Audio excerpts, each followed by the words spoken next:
उद्या कट्टर विरोधक एकाच मंचावर येत आहेत। होय, एकनाथ शिंदे आणि गणेश नाईक उद्या एकाच मंचावर येणार आहेत। नवी मुंबईमध्ये उद्या शिवरायांच्या पुतळ्याचं अनावरण होत आहे। उपमुख्यमंत्री एकनाथ शिंदेंच्या हस्ते या पुतळ्याचं अनावरण होणार असून एकनाथ शिंदे आणि गणेश नाईक हे यावेळेस एकाच व्यासपीठावर येणार असल्याचं कळत आहे।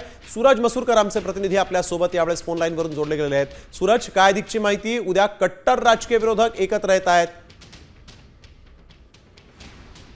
उद्या वनमंत्री गणेश नाईक आणि उपमुख्यमंत्री एकनाथ शिंदे जे आहेत ते एकाच मंचावरती येणार आहेत। कारण उद्या जो नेरूळमध्ये छत्रपती शिवाजी महाराज यांचा जो पुतळा आहे त्या पुतळ्याचं उद्या अनावरण सोहळा आहे आणि त्याच या अनावरण सोहळ्यासाठी हे दोन्ही मंत्री जे आहेत ते एकाच मंचावरती येणार आहेत। आपण जर का पाहिलं तर गेल्या 2 दिवसापासून ज्या काही राजकीय घडामोडी घडत आहेत त्यानंतर उद्याचा जो दिवस आहे तो महत्त्वाचा मानला जाणार आहे। कारण गणेश नाईक आणि उपमुख्यमंत्री एकनाथ शिंदे यांच्या ठाण्यामधले जे काही किस्से असतील किंवा ज्या काही राजकीय गोष्टी असतील या सर्वांना माहित आहेत आणि त्यानंतर कुठेतरी एकनाथ शिंदेंनी उद्या गणेश नाईक हे एकाच मंचावरती येणार आहेत।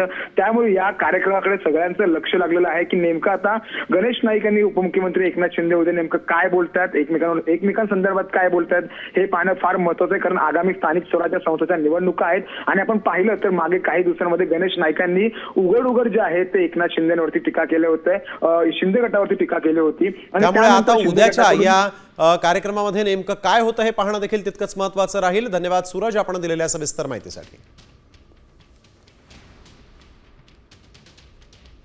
तर आपण बघतोय शिंदे आणि नाईक हे एकाच मंचावर येत आहेत।